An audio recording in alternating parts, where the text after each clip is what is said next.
My boss threatened me, but she doesn't know I have proof. Part 2. My office door was locked from the inside, and the last second of the recording dissolved into static. Beatrice isn't working alone. I found a keycard under her desk labeled Security Override Level 4.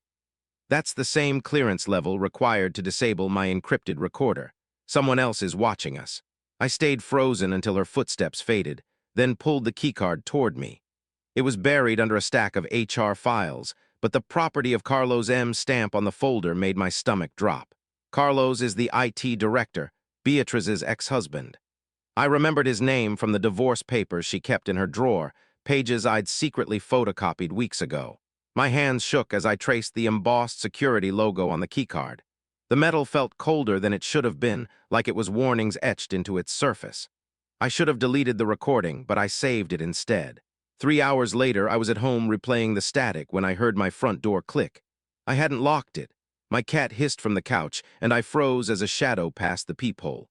The next morning, Carlos was suddenly promoted to VP of Compliance and transferred to our floor. Beatrice hasn't met my eyes since. Last night, I checked my phone. The video file is still 29 minutes and 59 seconds long. But the metadata shows it was last opened by a device registered to Carlos M at 3:17 a.m. I replayed the timestamp, then glanced at my smartwatch 316. Someone had opened it while I was asleep. I've started unplugging my Wi-Fi router at night. The hum of the fan still sounds like breathing. I caught myself checking every appliance, my fridge, my smart speaker, even my coffee maker, for blinking lights I don't recognize.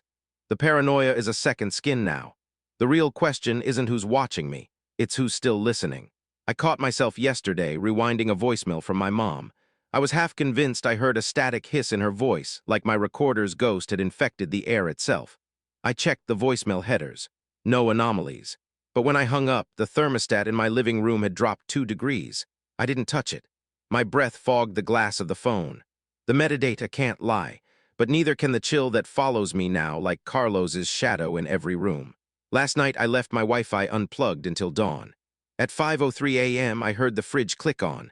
I waited, then waited longer. When I finally plugged the router back in, my phone buzzed with a missed call from an unknown number. The recording app on my phone had updated itself in the night.